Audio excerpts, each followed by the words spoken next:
Hello, welcome back to Man Matters Podcast with Nate and myself. Thank you for joining us. How's it going?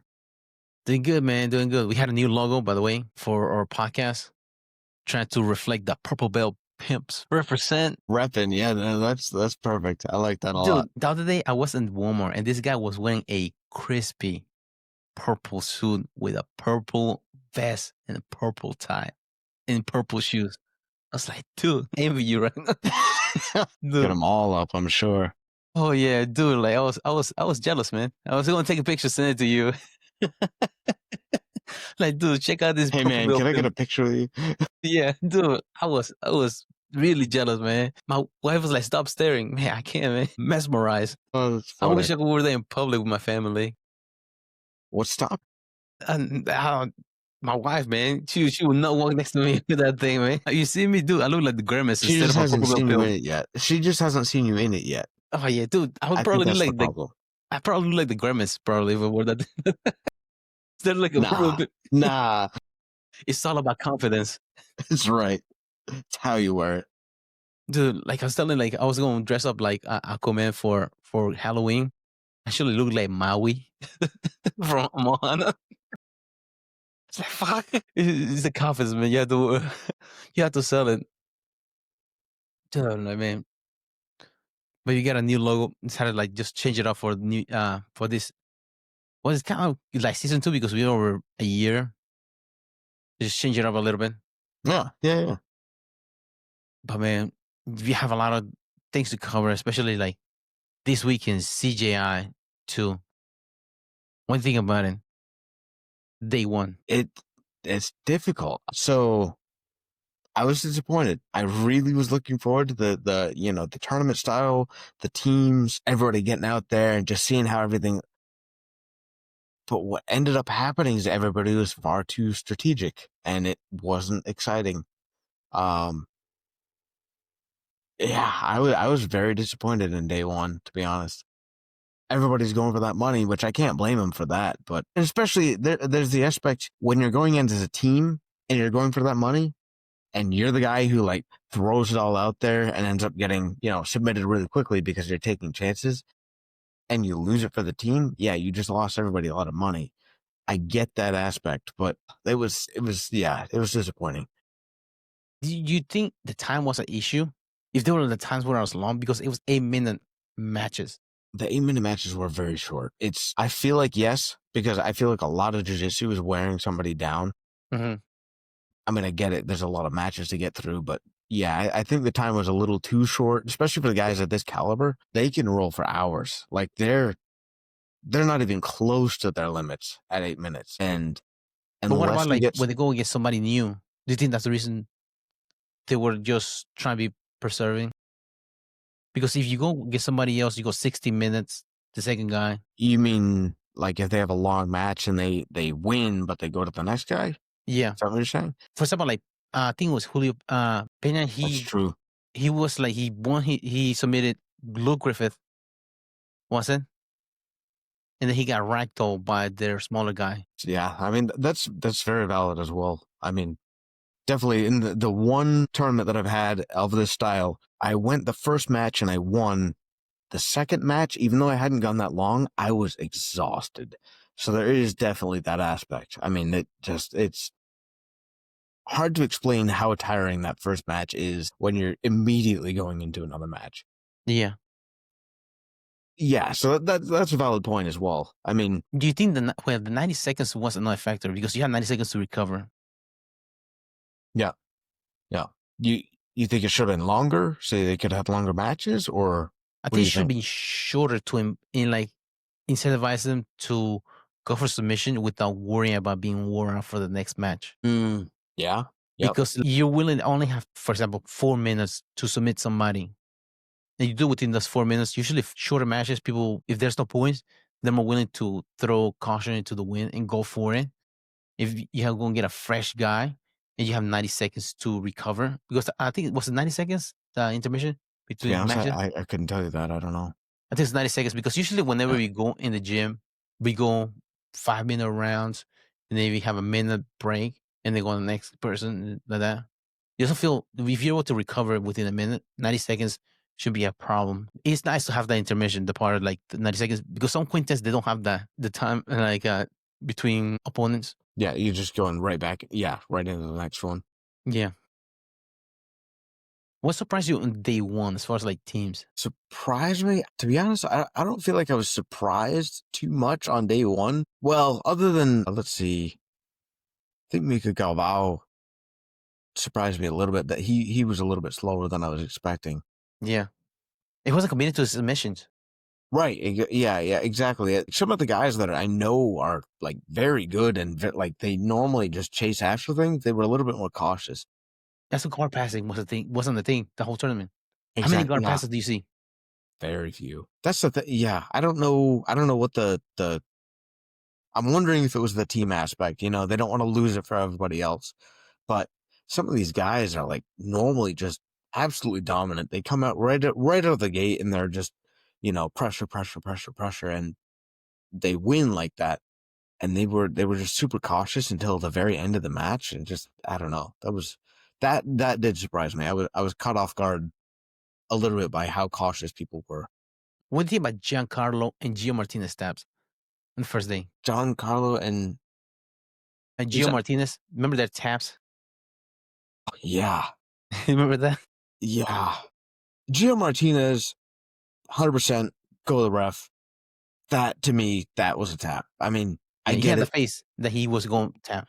He had the face. He tapped multiple times. Like, yeah, it was all right there. I get it. That's super frustrating if he didn't mean to do that, and I can see how it could be that he did not mean to do that.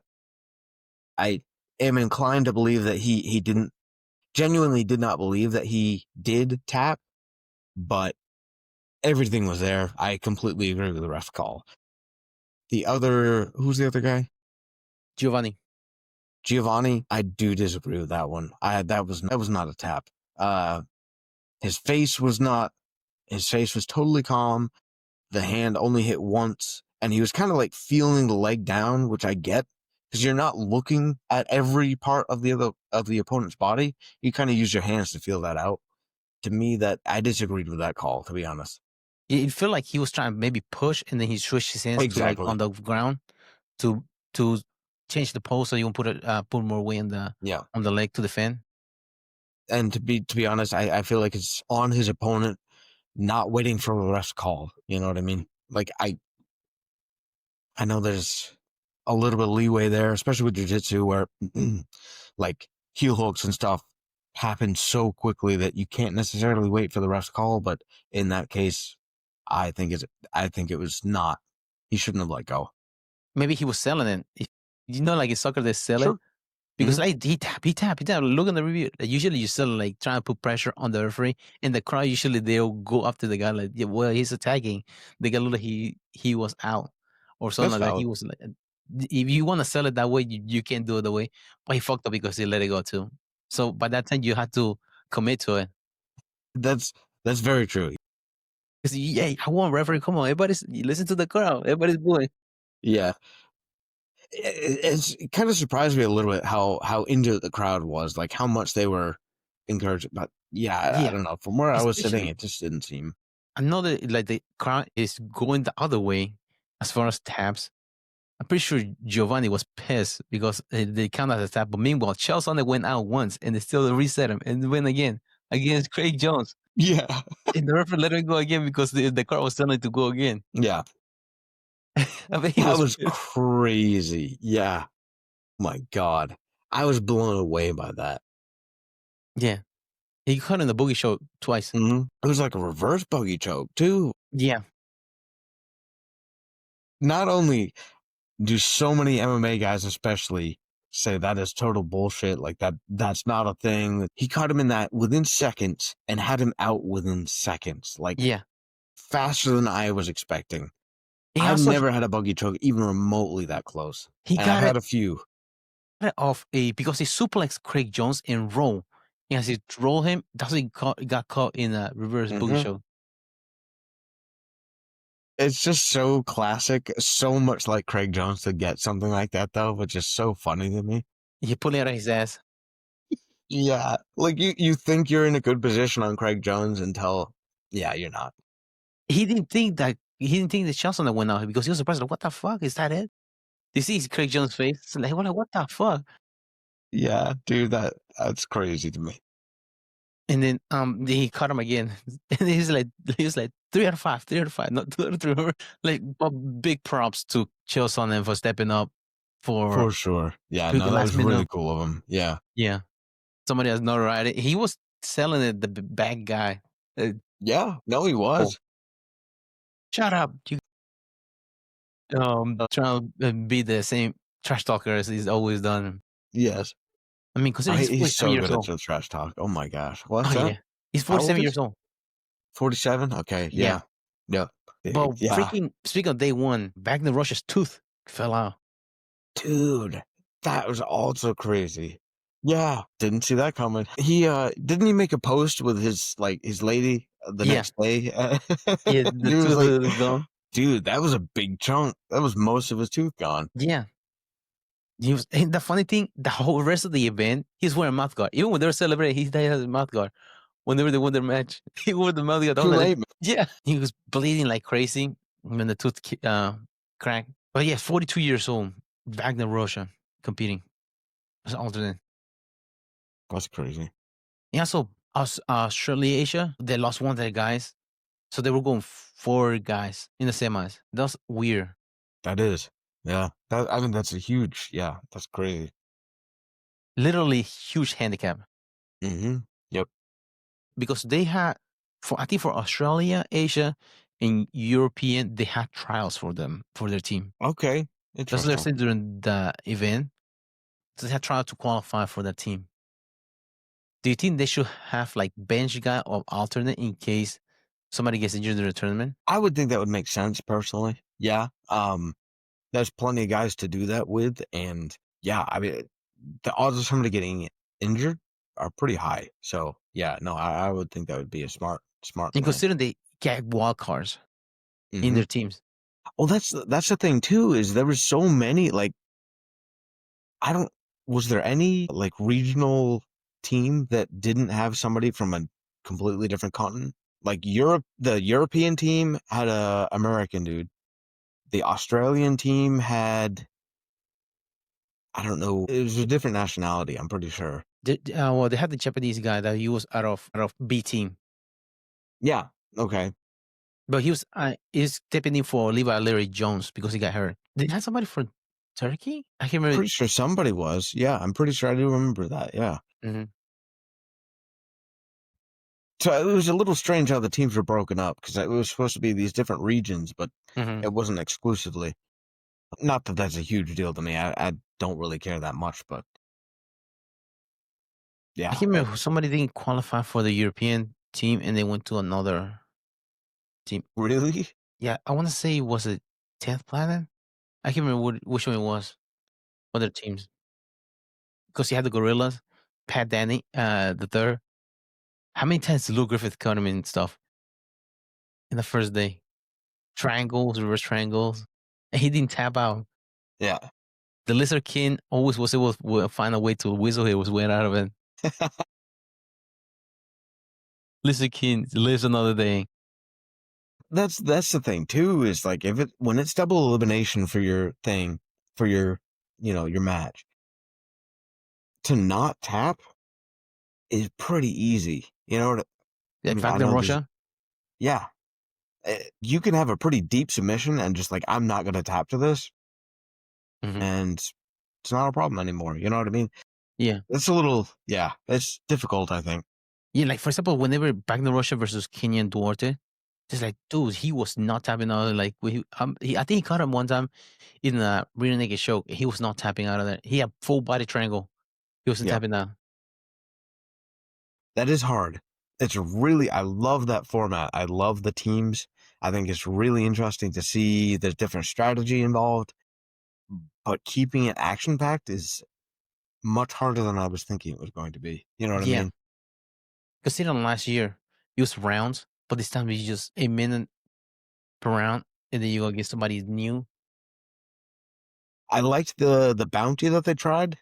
Yes. I'm not sure that was enough, but I think that's a good idea. Yeah. Was there?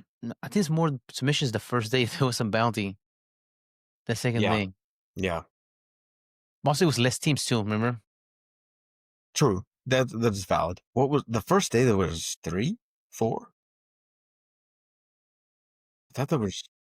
Nikki Rod versus Brandy Reed, Yep. Giovanni. There was 3 taps, and 2 of them were like highly contentious or whatever. Yeah. Did Luke Griffith submit somebody? I don't remember it. I don't know. He might have, but somebody from Australia got submitted. I think the guy that got submitted Gio Martinez, and then he got submitted because he got his foot broken. right. From so this, I think it's 4 submissions that day, the first day, and the second day I think there was 2 or 3. And the girls, was the match of the night. It was like 2 in the morning, 2, 3 in the morning. Galvao's daughter, Sarah Galvao, versus Vieira. Really? Okay. Yeah, that was match of the night. They were going after each other. Dang. Okay. Well, I didn't get to see the women's bracket, to be honest. I would like to. Kind of saw the way it was going. Like, Helena wins. Like, Yeah, that's kind of what I expected. that was a weird one too. The Adele. Yeah. Because Helena won the first round. They gave Adele the second round. The 2 judges gave it to Adele, and 1 gave it to Helena. Okay. And the third one, I think they gave it to Helena. They didn't show, I think, the third round. And then, like, between round 2 and 3, they make Helena put her ponytails up, put her hair in one bun, instead of having, like, on the face of Adele. The referee stop and bring a hair tie to put her hair up. Really? Yeah, I was like, what is doing? That's kind of crazy. She's always done her hair like that. Yeah, coming from a referee that has no hair. What do you know about hair? It's not fair. she's just taunting me. I don't like it. That's a weapon. Yeah. Apparently, they were saying that her face was in Adele's face all the time, so she was able to see like grips and things like that whenever she's on top. Mm-hmm. I mean, submissions, most of the time you can just feel, or things you can feel it. That's the thing. That doesn't seem crazy. Brandon- Well, what's that? Go for it. Brandon Reed is blind, and he doesn't. You see the goggles he wears so he can practice, and the headgear so he can see. When he's up there in the event, he's blind. Yeah, I completely agree with that. Yeah, you don't really need to be able to see, because most everything you can do by feel. I mean, that's Unless you disconnect, that's the only time. But if you connect the whole time. Mm-hmm. But also, to me, it's a perfectly legal strategy if, like, granted, I don't have the hair, but I could put my head in your way. You know what I mean? I can cover your vision with my face. Like, Yeah. that's totally legal. I don't know. That's a bit strange. Yeah. And then the second night they make him put her hair up again. Huh. Okay. That's a unique one. Yep. That sounds fun and weird. Like, that's the first time I've seen that putting her hair up. Yeah. Their match. No, I mean, every tournament that I've seen her in, she always does her hair the same. Yeah. So I don't see how that's a problem. If anything, it's probably a problem for her if you're bottom trying to shrimp and your hair gets stuck on your opponent. Trying to get away from trying to do a berimbolo and then you step in your hair. Yeah. That has to be painful. I cannot imagine. Yeah. So since growing out the mullet, every now and then it gets off to the side and somebody like plants next to my head and I get it caught and it's like, ooh, okay, yeah, I see what they mean now. yeah, there's no moving. I can't just pull out of that one. No, you have to get stuck there. Do you think? But also, like, the intermission was weird too. Renato Laraja. Like the interviews? Yeah, remember he was like talking, like he was trying to like do some like work, like some stuff in there. Like, for example, Tony Blas. It's a weird interaction. Dude, that was weird. That was cringy. Yeah. Like, trying to make something funny out of it. Yeah. Oh. Yeah, that one crossed some boundaries. I don't know. I get it. It's supposed to be edgy, but gosh. Yeah. But at first he was like, he got weird with, hey, you're Puerto Rican? He's like, no, I'm not Puerto Rican. I'm Italian. Like, you have curly hair. Like, yeah, my family, they have curly hair. Doesn't mean I'm Puerto Rican. I'm Italian. The comment, like, Tom Blas is like, yeah, I was sexually abused as a kid. And he's like, But yeah, you must have been an attractive child or something like that. I'm like, oh my God. Like, What the hell, that's, man? that is not okay. No, it's like, wow, Renato Laranja. That's a while. Yeah. I mean, some of his stuff is hilarious, but some of it's like, oh my God, like that Yeah. probably shouldn't be said. Especially YouTube. I was like, dude, this thing's being on YouTube. Yeah. Now I see why they took it down. Because remember they were taking it down from YouTube Flow and they go exclusive behind the paywall after a certain time. I see why, because dude, I Yeah. don't think it'll be up there for long. Too much scrutiny. Yeah, that would not be good.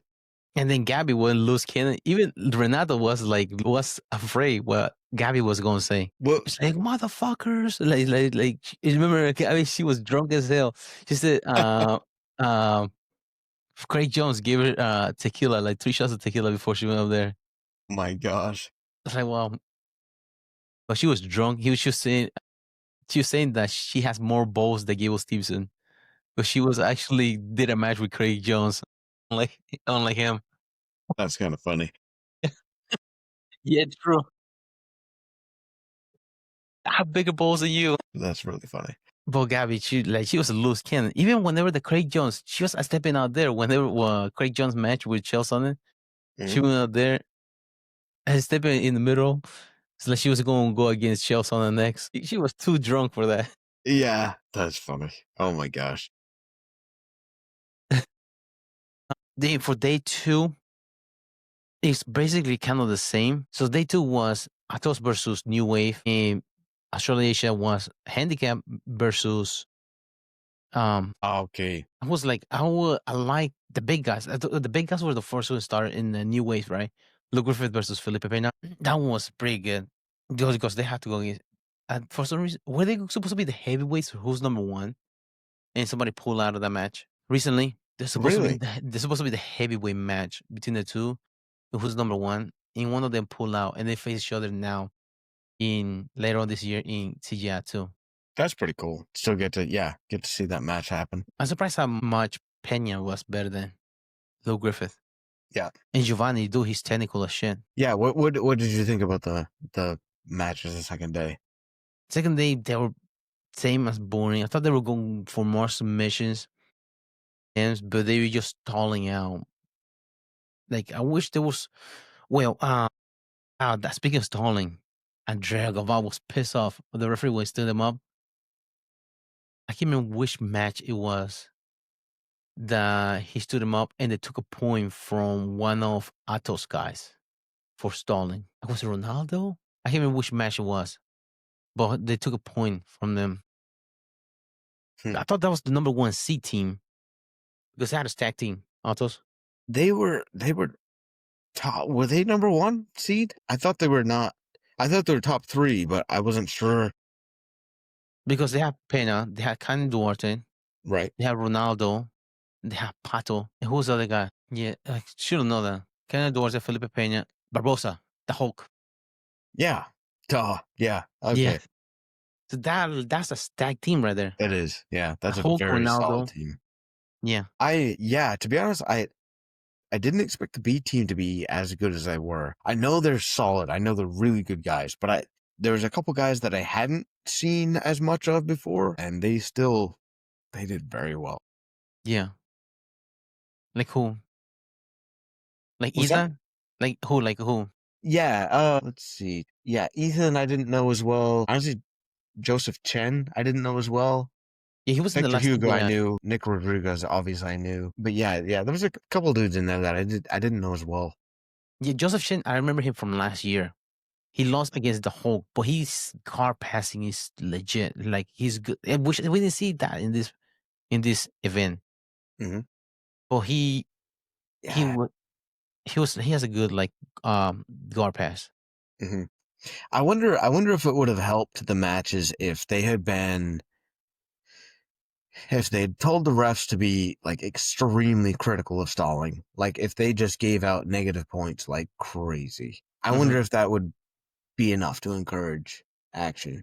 That and also give the score at the end of each match. Whenever they get stalled out, but when they eliminate it, give the score then. Because they usually do that for individuals, 3 rounds, and every round they get a score. If you give it out then the team's like, oh, they have a sense of urgency that, oh, we're down. That's valid. Yeah, no, that's very true. We're Yeah, down 3 guys, even though they both have been eliminated. We are behind. We have to right. go for submission. Yep. Yeah, if you've lost 2 rounds, yeah, that's true. I think that will help some. Yeah, I'm really curious to see how they do it. But I mean, yeah, they got to come up with something different. I wouldn't mind seeing the teams again, but Mhm. I doubt that's going to happen. But I wouldn't mind seeing the teams again. Yeah. It's pretty fun. But if we did like you be more active. Mm-hmm. And I was surprised that they pretty good. Well, Nicky Rod versus Brandon Reed. That was a pretty good one until Brandon Reed got caught in a rear naked choke. And then Pixley, see how Pixley ragdoll Nicky Rod? Just tripping him. I did. That blew my mind. What? There's levels to this game. That's really crazy. Yeah. Because you think of Nicky Rod as being very good on his feet for a jiu-jitsu guy, but Mhm. he got ragdolled. It really was crazy to me. He was scrambling Yeah. for the ground. He was scrambling for the ground, not for the guy. He was scrambling for the ground. Like, dude, where'd the floor go? I'm in a pit. Which side is down? And one other like crazy scramble I saw was I can't remember his name. It's Oliver or something like that.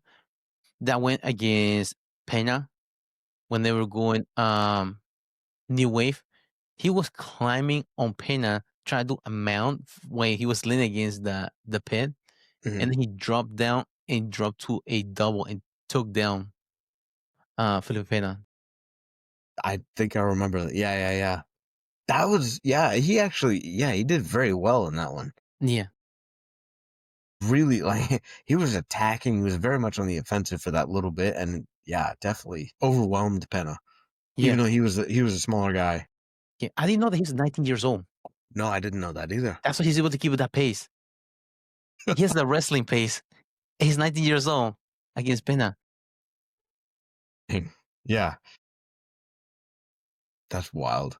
I Yeah. wonder how Pena felt about that. This little kid who's, just started going against a veteran like that. Yeah. Hard to get like, and then like something that they brought up too was about like bigger guys versus smaller guys. When you hit their back, it's hard for you to get a rear neck choke because their neck is so much lower. So it kind of hard to sink in. Same thing like that, like, for example, going to like into the matches itself, they are like it's kind of like different game because guard passing and things like that. They have a smaller frame. So it's hard for you to like be able to break their, for example, like one of our teammates that went against Owen. Remember that match in Naga? He was able to pass his guard Right. Yep. because like, it's so much smaller. Like their torso is smaller for you to pass. Yeah, no, it's very true. I mean, you got obviously the muscle advantage, you got the weight advantage, but yeah, no, it definitely is. It's different. Definitely, you could see that, especially the bigger guys. I'm sure they try not to train. Once you get to that level, they probably aren't training with the smaller guys that much. You know what I mean? Because it's just not a challenge for them. But then when they actually go against very good smaller guys, it's a different game completely. Especially if they have a sticky guard. Yes. Yep. It's hard to pass. Yep. Funny thing I was thinking about with all the crap that Gordon Ryan was talking during this whole event, Yeah. watching Pena get kind of ragdolled by this 19-year-old kid made me think is like the ADCC match between Gordon Ryan and Pena was a lot closer than this. Like watching Pena get ragdolled is like, I wonder if Gordon was in here. Who knows how he'd do now? You know what I mean? Yeah. Because the matches that he's had with Pena were not, although they were one-sided, but it was like drawn out. You know what I mean? Like it Yeah. wasn't like Gordon Ryan just came out and submitted him with no problem. Yeah. Like he does And then everybody else. to I mean, see Pena in this where he's not exactly dominating, it's like, that's interesting. but he dominated his. Yeah. That's true. That is true. Maybe that's the difference. But also, like, dude, whenever it's like, was it down to 1 minute? Whenever he got Lou Griffith in the armbar, because he was like it was like later in that round. Whenever he caught us, shit, he got the armbar on Lou Griffith. He wasn't hitchhiking on that thing. the armbar. But man, that and he got it was the bear trap. That's what I call it. When he called Gordon Ryan in ADCC last year for the longest. Yes. Yeah, I believe so. He was talking that for like 12 minutes a day in the Yeah. bear trap.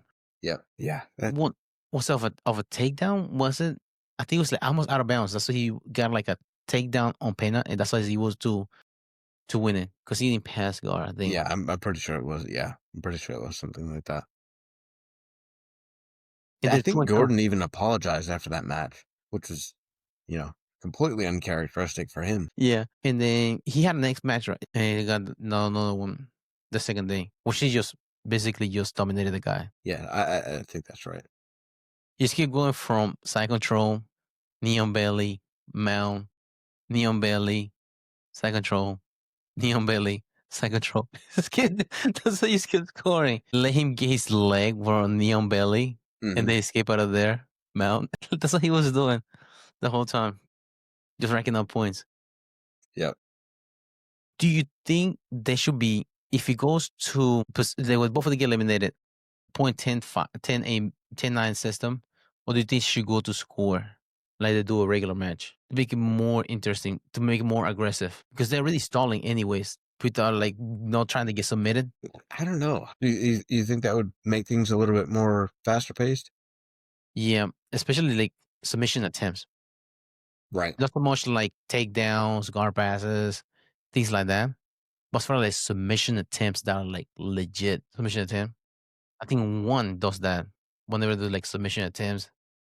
They do like a point, something like that. Right. That's true. Yeah. I mean, It should count for something. no, I agree. Because especially at that high level, you can expect them to escape out of certain submissions, but you have certain submissions that you are like dominant position. For example, the back control that Duarte had on back the Russia, he had a renegade show soaked in. That should count for something. Same be up to bias or anything like that. Comes to like it be so much. It forces them to do like go for submissions, even though they're not going for they don't get the finish. They can commit to a submission, so they can count for something. Like just trying to go for arm, for like Mika Galbao, go for arm and then let go, then commit to a submission because afraid he was going to lose a position. That's true. Yeah, that probably would encourage a faster paced match. Yeah. Because Ethan had a crazy. I can't remember the call like that. Was Jack Frost took with that position. I can't remember if it's called crab guard or something like that.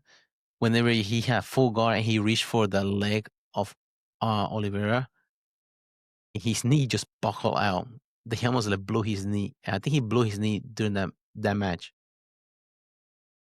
His knee just went out. But the way he was bending Ethan back, you see how he had full guard and he just put his knees together and just step back and just freaking arches back. As he's trying to escape out of that guard, do the guard pass. My God, my back was hurting looking at the video. And then Ethan just reached for the ankle and just grab it and then pull his knee out. He stopped doing that to that. He only had one knee to do that. Can't be bending the knee too much after that. Yeah, I'm sure. Yeah. But that was that's what I can remember like highlights of the 2 days event. And then the final at the end, whenever they were, what do you see like as far as score wise? Like who do you saw win like which matches? What do you mean? Like for example, I saw the first one. Mika kind of won the first one in New Wave versus B Team. The second one, Victor Hugo, looked like he won his against Wagner Russia. That's what it was. Then you had the third one. Was it Nigiran? Giovanni was the fourth one. I can't remember what the third one was. There was Ethan and Oliveira, I think. And Oliveira was winning that. I thought he won that one. Then the fourth one was Giovanni. I think he won that one. But Giovanni Bodoni. And then you had Nigiran versus Luke in the fifth match. Of course, Nigiran looked like he won that one because he was going for more submission attempts. Yeah. I mean, yeah, I don't know. I had a 3-2 New Wave after they were going against each other. Because it was Justin Shen versus, I think, Justin Shen versus Giovanni Bodoni. Yep. But then, like, you saw the score, this showed that they were 3-2, but one of them, they would give it 10-8 to Nicky Rod, and then the other one, 2. and it was 47-47. So do you just disagree with the B team winning? Yeah, because if it's 3 out of 5, he usually wins them. Like the number 3 out of 5. Right. Yeah. It makes sense that the 3 out of 3 out of 5 won instead of 2 out of 5. Right. Yeah. No, I mean that makes sense. I didn't get to see much of the second day, to be honest. But yeah, no, I know there was a lot of controversy around all of that. B team winning. Yeah. Let's say That's congratulations. This is the biggest fundraiser by the B team they have done. yeah. $1 million again back to the team. And they have submission money too. Yeah. Boom. And for some reason I thought like New Wave had like they have won it because they were 3 out of 5. And then like the criteria that was weird. I did not know that was part of the criteria. Whoever won the last match out of the 5 is a team that won the quintet. Last match. So it was Nicky Rod versus Lou Griffith. And that was 10-8 for Nicky Rod. So therefore the quintet was won by B team. That was the criteria that was tiebreaker. Right. Okay. Yeah. Yeah. But freaking Danaher's face whenever he did it, and I was like, "Oh, got me." I didn't know that was for the criteria for the tiebreaker. Yeah, that would definitely change your strategy without a doubt. So for some reason, I thought if that was the case, he probably would have put Giovanni in last Right. instead of Lou Griffith. Lou Griffith versus Joseph Shen, Giovanni versus Nicky Rod. Because the weight difference is not that much. Right. Yeah. Yeah. Yeah. That is interesting. I didn't know all that. You think they'll try to avoid this next year? I don't know. They got $1 million. They got the money that they were competing for. We should open another can of worm from using candles. Oh my gosh. Yeah. Yeah. Post after post. Oh my God. About how they didn't have money for the girls, but they have $1 million just to spare for another team. Yeah. Which I did see Craig came out and he said, like, I don't agree with it. It's something the sponsors wanted to do, which, yeah, from what you're saying, kind of makes sense. But yeah, it sounds like it's kind of out of Craig's hands for that one specifically. Yeah. But I don't know. To be honest, yeah. Not to get too controversial here, but it seems like it's the WNBA kind of deal where the WNBA is losing money every year. The NBA is dumping money into them to keep them alive. Yeah. The players are still complaining that they're not getting paid enough, but like they're just not bringing the views. Yeah. I'm sorry, but it is a business. Yeah. I just thought about that. What about next year? It's going to be a dog-eat-dog competition. The big prize is $1 million. But every time you win, it's $50,000 bonus. It's $50,000 of the winning team. So if your team gets the most submission throughout the whole tournament, it takes away from the winner $1 million win. That would be interesting. Yeah. How many of them will go for submission? Fuck them. We might not win the whole team, but we were going fucking taking legs and heads out of here. I wonder, could they do something like they do teams again, but the team with the most subs wins? That would be, yeah. Because that might be interesting. You know what I mean? Because, like, okay, yeah, you may not. So do instead of do a quintet, do like a round robin. Each team faces each other.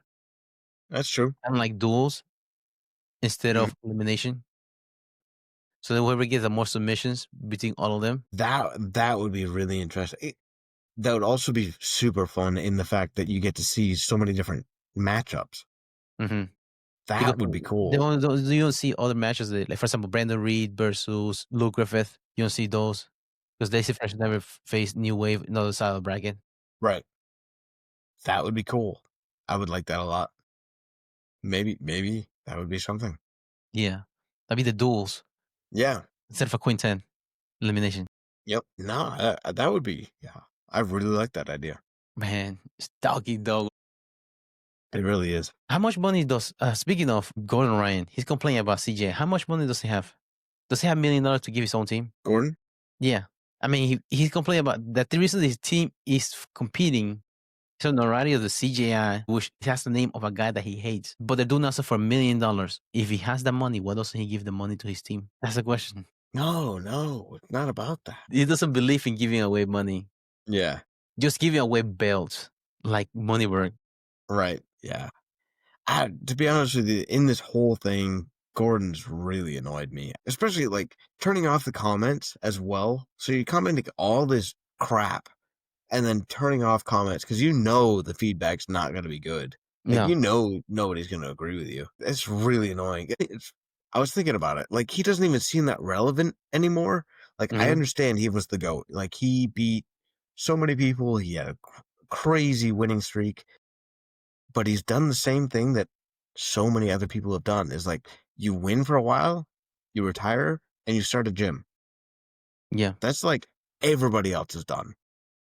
Craig Jones, who I think he's extremely jealous of, is doing a promotion now and like actually really promoting jiu-jitsu and really like pumping stuff out there. And I feel like he can't handle that. I feel like he's so jealous of that. That's just what's going through my head. You know what I mean? What do you think about that? Yeah, that checks out because he's doing more than him. And because, I mean, Craig Jones is beyond the gym part because he's stepping away from B team and he's doing the promotion part of the event and just making money for the athletes. To a certain extent, like you said about the sponsor, he didn't agree with the sponsors giving the money to New Wave, took second place. But the goal of the event was to raise money for the athletes, in which they gave it was a really close match. Dana White does that for the Ultimate Fighter. Usually, the winner of the Ultimate Fighter is the one that gets a contract. But if it's a pretty good match that's really, really close, of they get a contract. Kind of the That's same. true. Yeah, that's true. So it incentivizes it to be like good. And I mean, they want the money. If they had the money to spare and give it to the team, which they needed, that's what they do for the money. Right. Yeah. I also did like what they were saying as far as like their contribution. I can't remember the company name or the charity name that was essentially promoting jiu-jitsu schools in poor areas where they were trying to establish schools and helping kids train there. Yeah. But apparently a lot of the charity was going towards that. It is a cool combination that they mentioned is like, yeah, we're promoting that kind of charity where kids can learn jiu-jitsu, but then they can also watch YouTube for free and be like, that could be me up there. You know what I mean? Like giving them a hope, giving them something to strive for, I think it's really crucial. Yeah. Even if jiu-jitsu doesn't end up being what they do, still the lessons they learn in improving themselves and like striving to be good at something, it's invaluable. It really is, I think. So that's a pretty cool message. Yeah, considering that the event's called Craig Just Invitational, he usually makes it about the other people. It's not about himself. Even it's just the name of the invitational, just like EBI. Is the name is Bravo. Like Craig Jones is making it about other people, making like notoriety new athletes from different places, not just from the United States and Brazil, but also like Australia, Asia, Europe, even different places, which is like how much were the athletes getting paid for just showing up? Because remember last year it was $10,000 and $1. I'm not sure how much they were getting paid this year. I don't know, actually. That's a good question.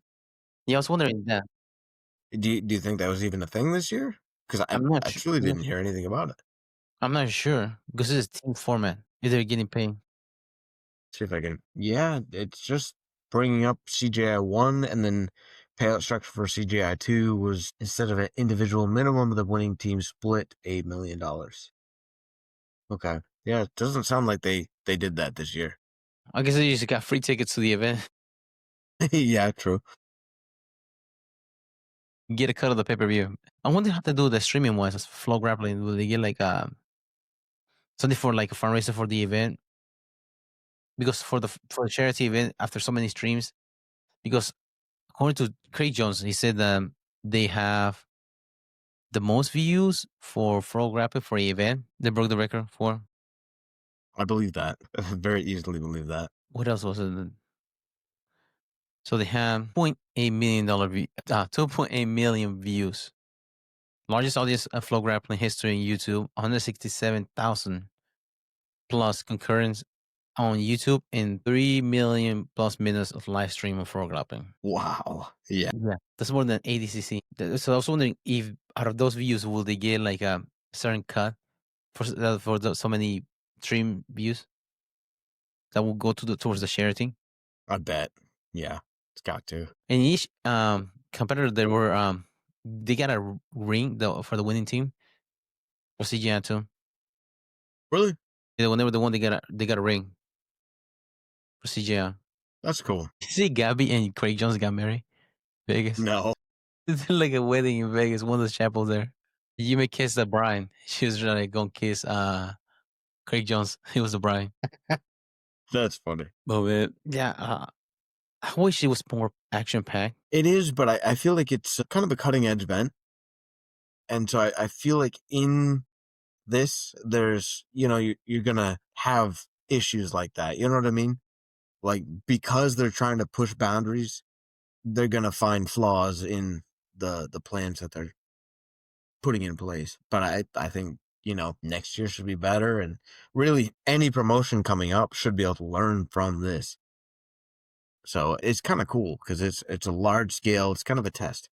Yeah. Well, now that the UFC BJJ does, they have the individual. Maybe CGI will go towards the quintet format of the True. competition. Yeah, true. Because I don't know if the UFC was willing to do they don't have an MMA quintet, let alone do you think they'll do a UFC BJJ quintet. The closest thing is the Ultimate Fighter, and it's just something to bring money for the UFC. I see Right. how that goes. Yeah, yeah. I don't. I'm really, really curious to see what they do. Year one was probably the best jiu-jitsu competition I've seen ever. Do you think? Watched. Do you think Sorry, that's the but Rotolo and the Tackett brothers factor? yeah, yeah. Those are matches that everybody remembers. Those are matches that non-jiu-jitsu people would love to watch. I think. You know what I mean? Like you don't have to know jiu-jitsu to really enjoy those matches. Yeah, that's actually a valid point. Like if we had the Rotolo brothers and the Tackets, would this have been a completely different tournament? Maybe. Yeah. Because I truly don't think they would have slowed down. No, they will want to go like Cowboys in there. It's $1 million tournament. Scare money, don't make money. Yeah. Well, yeah, and thinking about it, really, if they go with a dual format like you're saying, that would be the way to go. There's no reason to hold back. Yeah. You lose, you don't get a point. If you tie, then both get a point, right? Is that how it normally goes? Something like that. Yeah. Like if you win, you get 2 points or something like that. For what? For wrestling? For dual type formats.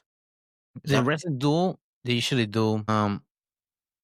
Usually, you always have a winner. But if you win, get 3 points. Major decision, 4 points. Tech fall is 5 points. A pin is 6 points. So if you get like a regular win, it's just 3 points. Just like probably like a split decision or like something like that. It's major, you get 4 points. 5 points, like you have more attacks. This like kind of like a 10-8 or something like that. And if you get a submission, 6 points. So that would separate the wins, certain wins from the other ones. That's cool. That's no, that would be perfect, I would think. No, probably the pin, probably time wise, just like Toro Cup have a time. If you submit somebody within the first minute, that's 6 points right there. True. Yeah. You do it within the first minute, that's 6 points right there immediately. You submit it after that, it's 5 points. Yep. That dang. Yeah. No, that's gotta push the pace. Something like that. Incentivizes it to go for the finish. And it's kind of cool as well because it gets more. I feel like it gets more athletes involved as well, which I think is also kind of the point of CGI. Like you're saying, kind of gets pay out to the athletes, and so getting more of them involved is definitely better. Yeah, that'd be really cool to see. Yeah. See how many athletes come out of this. But I'm not sure how UFC BJJ, they contractually bound. Because they have the UFC BJJ, and the ones that don't win the tournament, do they still have to compete in UFC BJJ? Or they don't get a contract and they can compete in other events? That's what I was wondering. Because how many rejects out of the UFC BJJ can go into other tournaments and make money? That would suck if you were stuck in there not making money. Yeah, Yeah. and no competitors because they have not many people in there already. Anyways, Right. because that's one of the things that whenever Craig Jones and Musumeci were talking about, Musumeci is in an organization that notoriety and things like that, but how many like high level top 10 competitors does Musumeci will have in there? And right now, doesn't have that many. Just asking, do you have top 10 next? Like, yeah. Now, question is that top 10 in gi or no gi? Because you're competing in no gi. If you bring a top 10 in a gi guy, that doesn't really transfer to no gi. That's right. Because the last one, he was a gi guy. He won Pan Ams. Man, Andrea Gabal was talking shit about him too, according to Craig Jones, about the guy that she was disappointed in him when he went against Musumeci. Really? Yeah, according to Craig Jones, Gabal was talking trash about him because he wasn't like going after Musumeci, but he's out of his element. He's usually a gi guy. Right. I mean, yeah, it's The guy so packs different, especially at Musumeci. that high level. Yeah, Musumeci has a crazy guard, and he doesn't Mm-hmm. like to have grabs or like pass his guard. Bring it to a new element, and he's afraid of getting stuck in that leg lock. He's trying to Yeah. play safe. It's a horrible combo. Yeah. Hopefully, well, they were doing already QR code for CGI 3.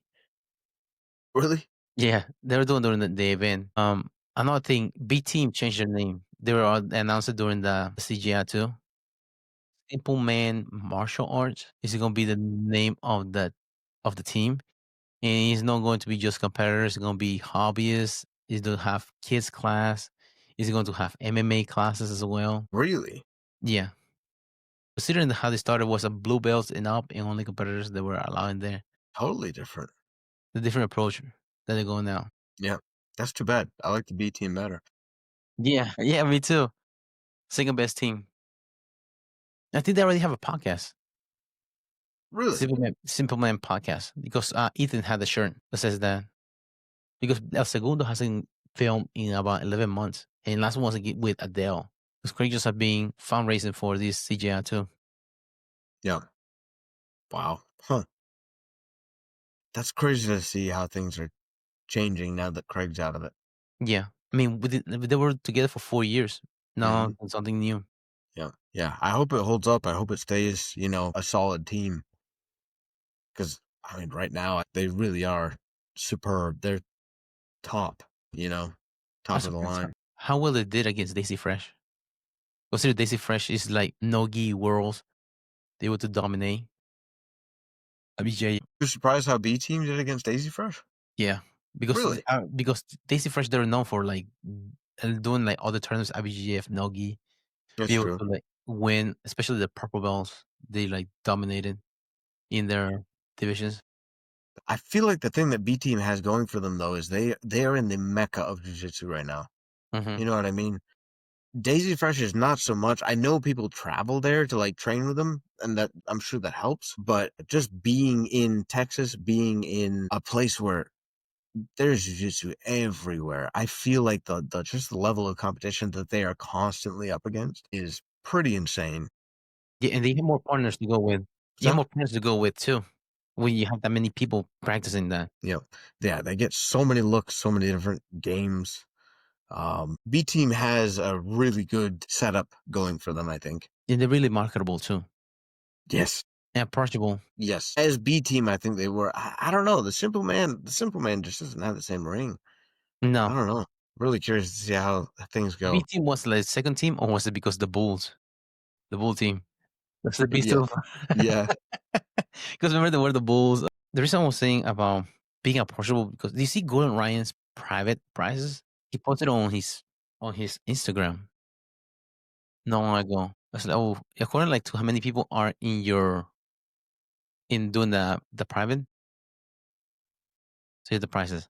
According to how many people, so a group of 4, a King's member is $250. Non-King member is $300. 3 people is $400 for non-member, $600 for 2 people, and $1,200 for a single person. Yeah, What jiu-jitsu? Why is he gonna train? I know. Unless on like a high level athletes, there's Yeah, only like like it's only an hour. only an. Yes, it's not a whole day. It's only an hour for mortgage payment. What's his face? The guy that just got promoted to black belt. That's super controversial. Money burn, Huh? money burn. Moneyberg. Yeah, yeah. Yeah, That's who he's trying to train with that one. It's the no, only only type of person that's gonna have the money for that. Yeah. Any normal jujitsu guy, not a chance. They try I to feel make a like, living out of jujitsu, yeah, I feel like, I don't know. I feel like jujitsu is like mostly guys that don't have much money. especially you don't commit to it. You have Yeah, much money. Especially if you are out of town, you have to think about flying there, hospitality, food, and then you have to include this right here, the private. it's just not worth it. You know, like No, that's crazy. I really like how much good information is he gonna get you in an hour? You know what I not mean? much. Not much that I can think. How much can you get an hour, like for somebody like that? I understand his jiu-jitsu is phenomenal. I'm not Mhm. questioning that. Like he is one of the greatest of all time. Cannot get you that much information in an No, hour. you cannot process that much information in an hour. Right. How many $1,200 sessions can you pay for? Yeah, You can exactly. get like Yeah, 10% of what he wants to get through. right. You might get celebrities who do like one a week with him. I Yeah, can see that. But maybe that's who he's trying to cater to. yeah. No, Sure. not Brady's ex though. She already has a boyfriend. That's that. Yeah. Though even like that, yeah, it has to be mostly celebrity because $1,200 for non-members. Members they get $1,000 price. That's wild. But that's not the price. Like, I would be interested to see if he shared his schedule. How much is he doing that? Can't be much. I wonder if Elena paying that much because that's part as a member. I She's a mean, competitor. yeah, I would think as a competitor, it's got to be different. But especially her level, like she's, in my opinion, the best pound for pound jujitsu girl on the planet right now. I don't think she's probably not paying that much. No. How do you think she will do against Fionn Davis? I feel like she'd win. I do. What's the weight difference? Do you know?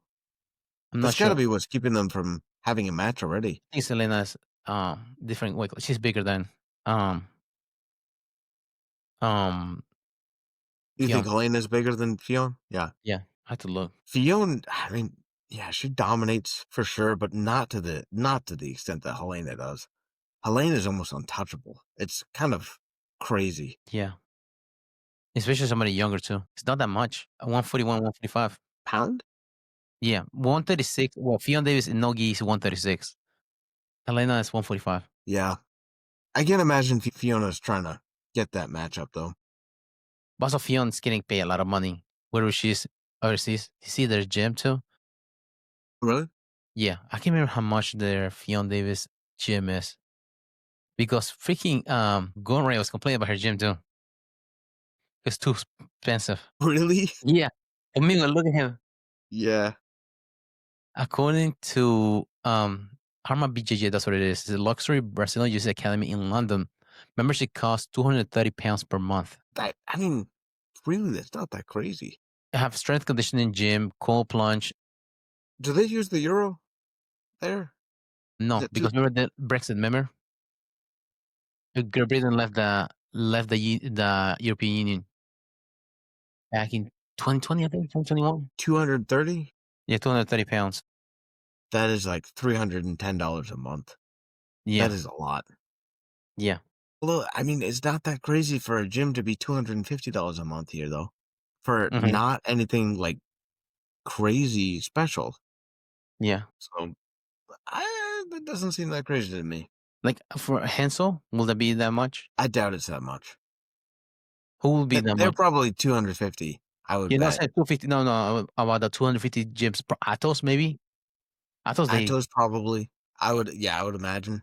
because Atos, you have to wear their gi too whenever you go there. Crazy Baja? No, just kidding. Yeah, yeah, They're the Planet Fitness of Jiu Jitsu.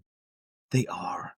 They are. Where was I? I went to, it was, Charleston. I went to Charleston. And I Uh-huh. was in a little complex, and my girlfriend and I had gone to a little coffee shop there, and we were just like walking along the sidewalk there. And I looked over, and it's a beautiful gym, like beautiful mats laid out. And it's in this complex. So it's like they essentially rented out like three different side by side buildings and like connected them all. Hmm.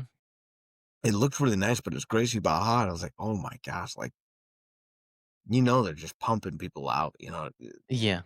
Ugh, there's no way they could afford a gym like that and actually hold people to a standard. It's kind of what I was thinking. Don't they know how to tie their belt? Right. Yeah, you got a purple belt who can't tie his belt. Yeah, no, they know how to tie their belt. They don't know a single guard. The name of the Yeah. guard. Oh, yeah. What is Spider Guard again? Spider guard. Wow, I've never heard of that one. Is it like you drop down like Spider Man? This is how you do it? Like a neo belly? Yeah. It's, oof. Yeah, I found it interesting whenever he said that like she's too expensive. But meanwhile, he's charging for private. Do you think he's trying to avoid the trolls? That's why he charges that much? Hmm. Maybe. Because that's why you have to pay for you playing with him. I suppose that is possible. I mean, I don't know. The way he is, I would not be blown away that he was that cocky. You know what I mean? So, Once, yeah, how much money? He's getting a lot of money from BJ Fanatics too. sure. Yeah. All those instructionals that he Yeah. has available. Yeah. And they're not cheap either, those instructionals. No, they're not. They're all very expensive. Yeah. Like over $100 for an instructional from him. Yeah. I think I have one or two of his and I got them on like a very good deal. This is the only time I buy his stuff. Yeah. But his deal on them, yeah, those things, he's getting money out of it. And then plus private, his new Yeah. gym. Yeah. I guess he has a mortgage to pay. Yeah. Yeah. But yeah, it's funny now because for years I remember him saying, like, I have pushed jiu-jitsu farther than anybody. Like, I've promoted it and I've made it like a higher paying, more watched sport for everybody. Like, all this stuff. Like, he's the man. And now there's Craig Jones within a couple years has, done far more than he has. I think that's another reason he's so butthurt about everything. Huh? You see with UFC BJ, because I remember he was doing press conferences with them, and allegedly, according to Claudia Gadeja, they're gonna do doping testing with CBJJ. Really? So if that's the case, he's not competing at He's UFC out. BJJ. Yeah, he's out. I don't know if I see him competing anymore, though. Do No, you? no. I don't It think depends how so. much money they're willing to give him and who they'll give No. him. Yep. If somebody Yep. that he know he can beat, yeah, he'll sign up for it. I don't think he's ever going to fight Nicky Rod. I don't think there's any chance. Do I think there will be? Yeah, because now they're tied 2-2. Only got to submit Gordon Ryan, a black belt. Maybe. It's possible. I don't think so, but it's possible. I think he would be pretty confident that he could beat Penna again, but I don't know. It's almost boring at this point between them because the last few matches that they've had have just not been action-packed. They've not been really that fun to watch. Mm-hmm. Yeah, it's been boring, and they're only like one move away from scoring, and then that was the end of the match. Exactly. Yeah. Is it like two old men like fighting in the cookout? Scrumming each other against the fence, grabbing each other's shirt after so many minutes because they're just trying to catch their gas. Yeah. Which match was that? I can't remember. There was an old match that was like that. They're just like just holding each other. It wasn't like two old guys. They were against each other. I was it Chelsea versus Vandalism or something like that. It's an old like Hmm. two old men. It was in a Bellator match, something like that. Oh god, it's terrible. Oh no, it's chocolate. I think it was chocolate. There was a Tito Ortiz. Really? Oscar de la Hoya did was the promoter. Dana was pissed off Oscar de la Hoya for that. It was one of those matches like that. That's too bad. That sucks. Yeah. Because they're legends, but they're too old for it. Yeah. It just leaves a bad taste in your mouth. Yeah. Especially for new people that are coming up, like they don't know who they were. Yeah. And back then they have that many views because they have that many pay-per-views back then. Right. Oh, that's too bad. Yeah. Yeah, Dana was pissed off at the lawyer because he had Chocolate sign up for the fight. He doesn't care for Tito Ortiz, but Chocolate he does care. For some reason, I think he was their manager. Tito Ortiz and Chocolate's manager when they started fighting. Do you think Dana will ever fight Tito Ortiz? Because they were trying to have a I don't know if you remember back in the day, Dana was trying to set up a fight with Tito Ortiz. Do you want to say 2007, 2008? Dana? Yeah. Tito Ortiz pulled out of the fight because he had a neck injury or something like that. And Dana White was like getting in like fighting shape to fight Tito Ortiz. Really? I wanna say it was a boxing match or something like that because Dana White said he's his boxing background. And then Tirtis pulled out of that fight. He was pissed off. And then because I remember Tirtis used to wear that shirt during weigh-ins. Dana White's my bitch. Well, yeah, man. That's like I don't think it's so weird how Gordon Ryan went from being the great. It's just like the equivalent of having Michael Jordan talking shit to the new basketball players and how they're playing nowadays when he's not competing anymore because he has his own team too. Yeah, it kinda I don't know. It gets a little old. Like, Yeah. It's just bring him right to the top. Just focus on coaching the best athletes that you have.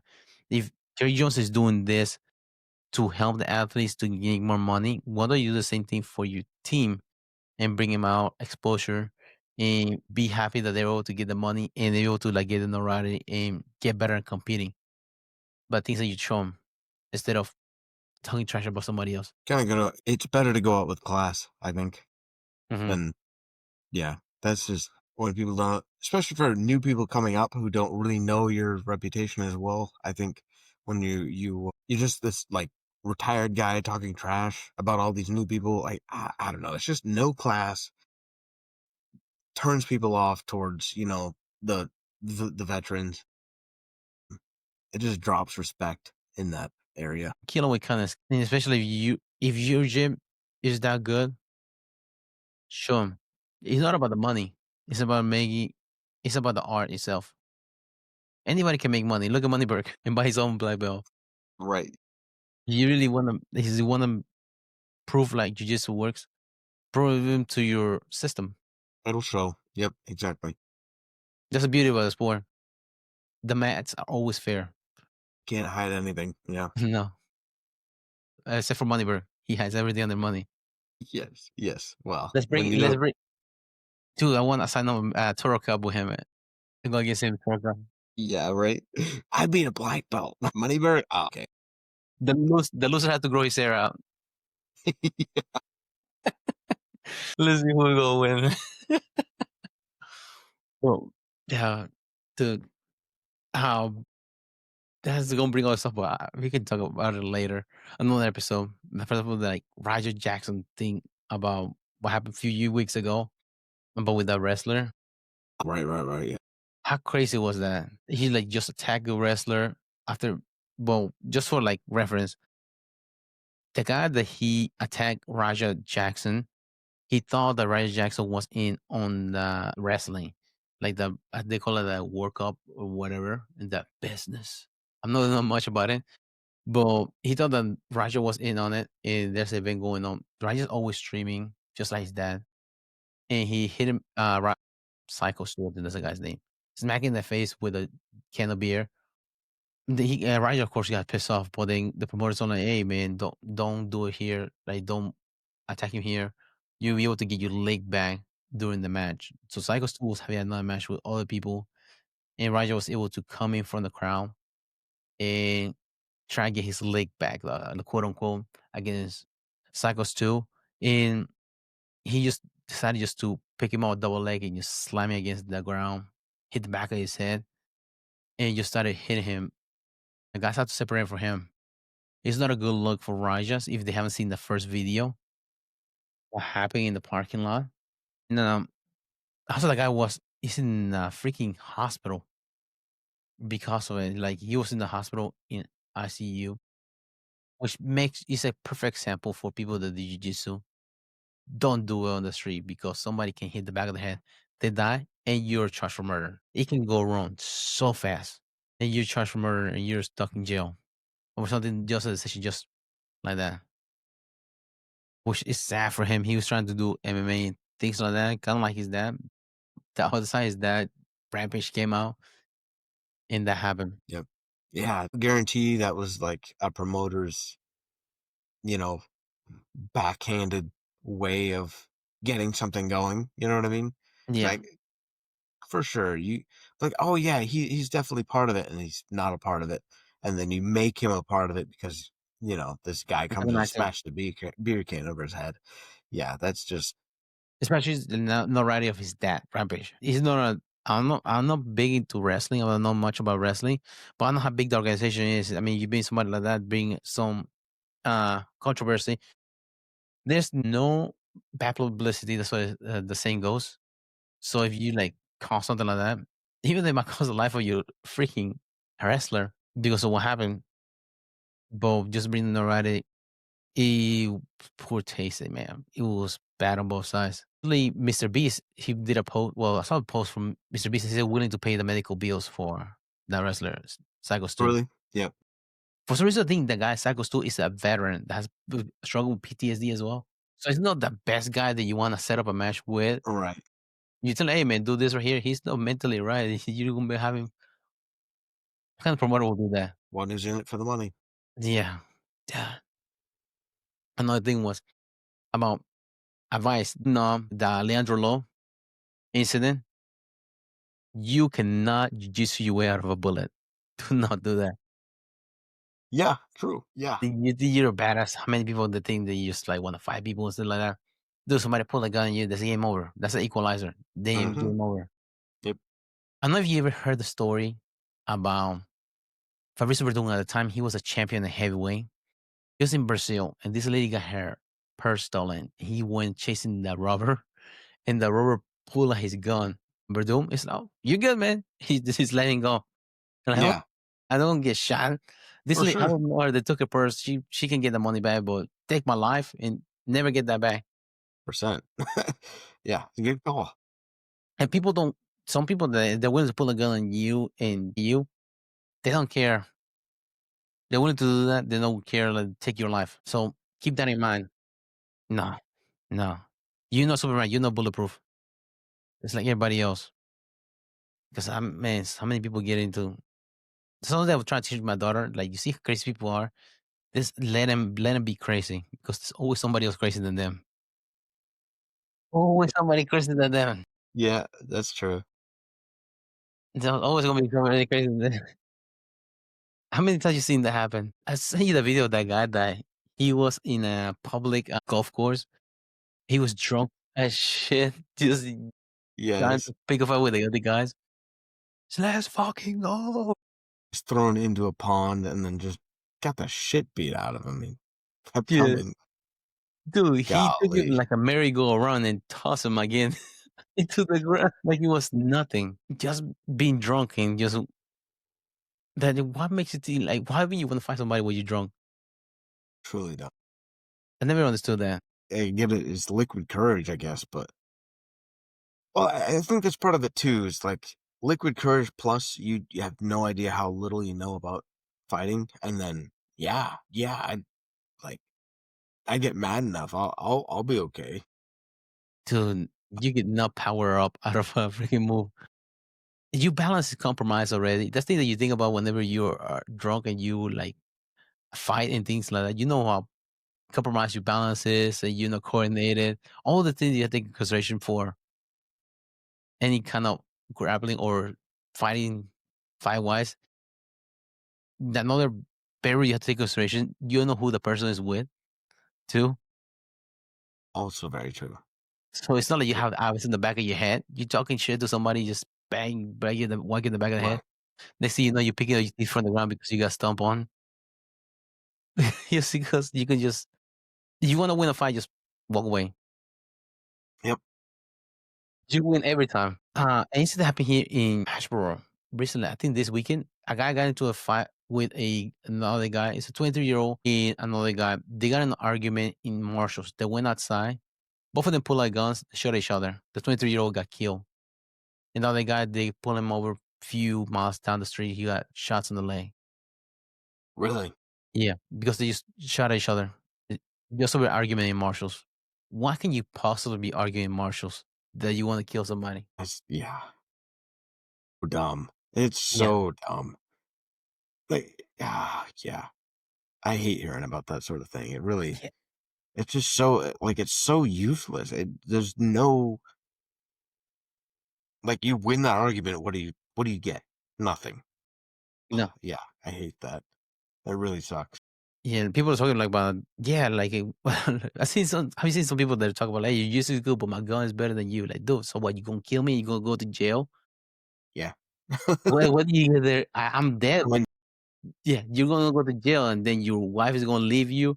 Your kids not gonna know about you. because you're a dumbass that they kill somebody or something silly. Yeah. Another thing I was gonna bring up was about arguments online in like social media, things like that. I don't get mad anymore about like things about like on social media arguing because I look at it kind of like jujitsu. When you are rolling on the mats, it's a place where you roll and the wins don't count, things like that. In social media, it's not a real place, like a real place that you it's just like the Matrix. That's valid. You don't really meet real people in there when you talk to them that way. They talk to you that like the interactions with them. It's not a real place. Kind of like in the mats. You like win against somebody and you submit it and try to play catch death, but it stays there. It doesn't come with you home. Yeah, that is interesting. That's a good way to look at it, I think. Yeah. It's kind of like it's on the mats. That's where it stays. It does not come off that. Yeah. Except for the days you get smashed. Yeah, you coming on the way home. Yeah. You might need a couple of extra minutes driving home. Yeah. That's different. Oh, darkness, my old friend. But yeah, usually you think about it that way. Don't let it like wow you too much. If it's not a real place, the mat is a real place, but usually just leave it there on the mat. Well, yeah, exactly. The match is a real place, but it's where it stays. It Yeah, doesn't come off that. So yeah. And you it's the should use same that to get concept better. there. Yep. But that's what I have for today. As far as like for Yeah, I think it was good. close it out. Sure. Yeah. Thank you guys for listening. I hope you enjoyed the podcast. Give us a listen on Spotify, YouTube, Amazon Music, iHeartRadios, and iTunes. Follow us on Instagram. Let us know if there's anything you want us to talk about specifically. Let us know if you like if you like any specific episodes. We'd love to hear from you. Thank you guys.